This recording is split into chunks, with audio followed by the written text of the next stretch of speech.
BNP 2/3 majority আগে পেয়েছিল, এবার একটু বেশি। ইশতেহার নিয়ে জনগণের সাথে মশকরা করছেন, এই কারণেই আসলে আবার সেই ফ্যাসিবাদের দিকে বিএনপি হেঁটে যাচ্ছে বলে তারা মনে করছেন।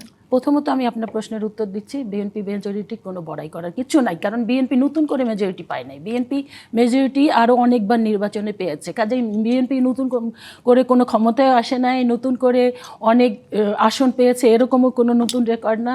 বিএনপি 2/3 মেজরিটি আগে পেয়েছিল, এবার একটু বেশি, কাজেই এখানে বিএনপি এটার যে বাহাদুরি করবে আমার মনে হয় সেই ধরনের দল বিএনপি না।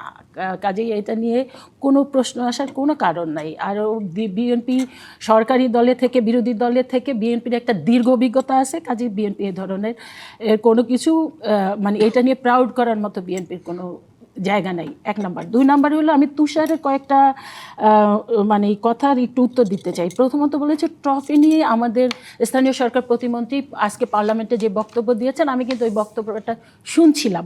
আমি আসলে মূলত তিনি যেই জায়গাগুলোতে গর্ব করেছে এটা নিয়ে কোনো বিতর্ক করার কোনো জায়গা নেই, কারণ তিনি কিন্তু বলেছেন যে বাংলাদেশে যে তিনটা বিষয়কে নিয়ে গর্ববোধ করার মতো সেই তিনটা বিষয়ের ট্রফি জাতীয়তাবাদী দলের ঘরে কিংবা বিএনপির ঘরে আছে।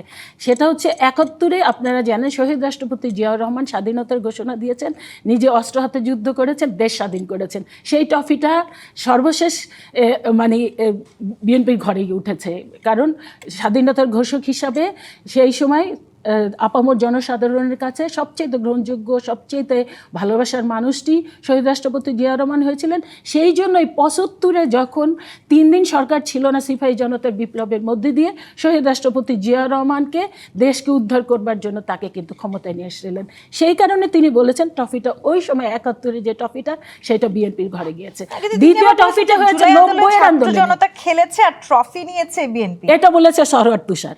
হ্যাঁ, সেটা সরওয়ার তুষার কোন দৃষ্টিকোণ থেকে বলেছে হয়তোবা স্থানীয় সরকার মন্ত্রী যেইটা বলেছেন সেই দৃষ্টিকোণ থেকে হতে পারে, কিন্তু এখন যে সে বক্তব্যটা দিল সেটা সে একটু বিতর্ক করার চেষ্টা করেছে, মানে ট্রফি দিয়েছে।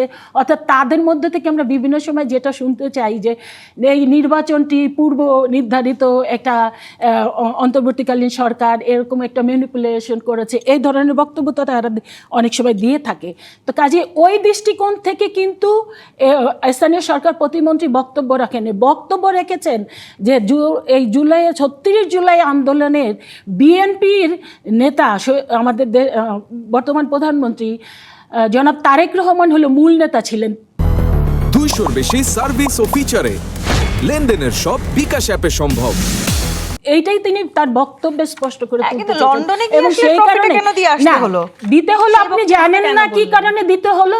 কারণ 36 জুলাইয়ের পরে অন্তর্বর্তীকালীন সরকারটি এসেছিল, তাদের কাছে জাতির অনেক প্রত্যাশা ছিল, তাদের কাছে গোটা জাতি মানে সবাই ওই একমত হয়েই কিন্তু তাদের হাতে ক্ষমতা দিয়েছিল, কিন্তু তারা 16-17 মাসে কি করেছে সেটা জাতি দেখে নাই।